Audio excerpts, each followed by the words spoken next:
This is Kenya News Update today. 2,500 lives are about to be upended by a single signature from Washington. The Trump administration has just pulled the rug out from under thousands of Somali nationals living in America. But here's the twist. This decision isn't just about immigration policy. It's tied to one of the largest fraud investigations in U.S. history, and it's sending shockwaves through the Somali diaspora right here in Kenya.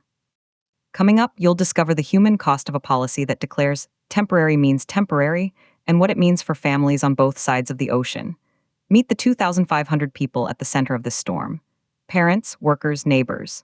For years, they've lived in the U.S. under Temporary Protected Status, or TPS, a humanitarian shield from deportation.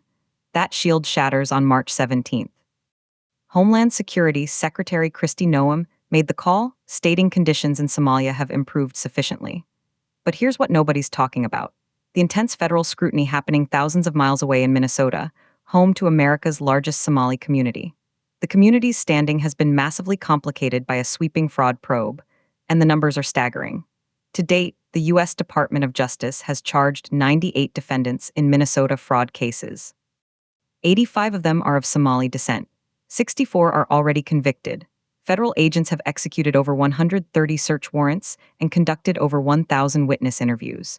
This is the backdrop. Operation Metro Surge has deployed more than 2,000 federal agents to the Minneapolis area.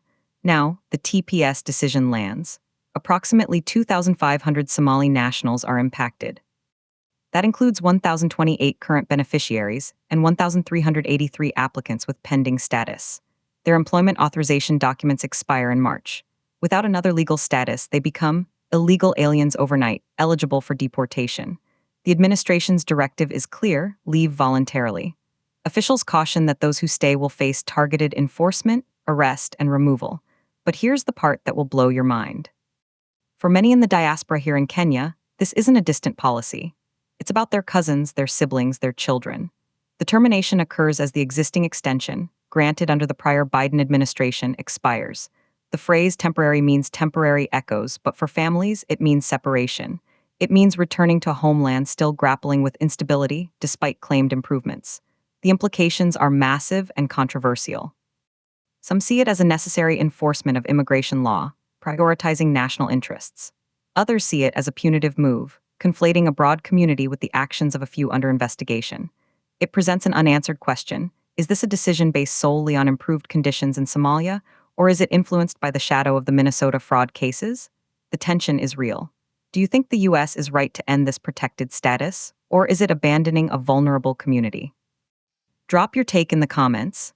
Subscribe to Kenya News Update today for more on stories that connect our world.